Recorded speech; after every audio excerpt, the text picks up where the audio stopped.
They say the sweet Vidalia onion only makes you cry when they're gone. However, there were some tears for growers this year as wet weather wreaked havoc on the planting season. It really wasn't smooth this year with all the rain. We pretty much started, got prepared, got our first maybe 50 acres in, and then we received 6.5 inches of rain, which made that a little bit of a challenge trying to keep moving ahead.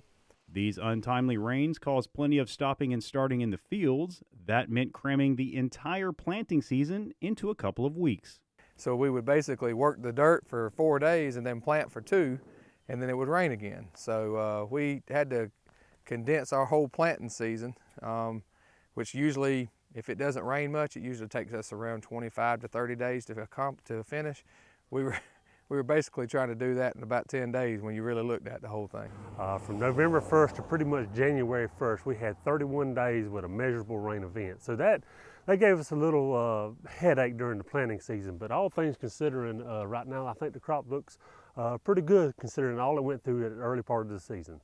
These conditions caused a less than ideal growing season as well, as the constant rain wasn't the only cause for concern.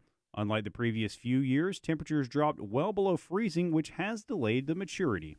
In our mind, because we've been used to the last few years it being a little warmer, so we're used to the plants being a little bigger right now. So this is pretty much more of an average crop as far as how it grows.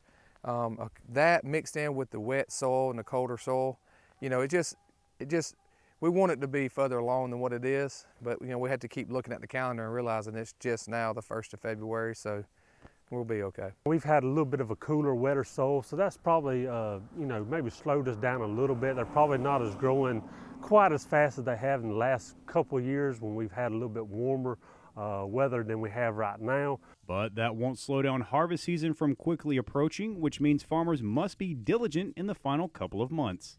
Weather changes, weather patterns, it seems like it changes every day here in Georgia, that we just want to make sure that we try to keep them on schedule, whether it's with their fungicide sprays, their fertility program, anything like that. We're just trying to keep them on schedule and just give them that advice.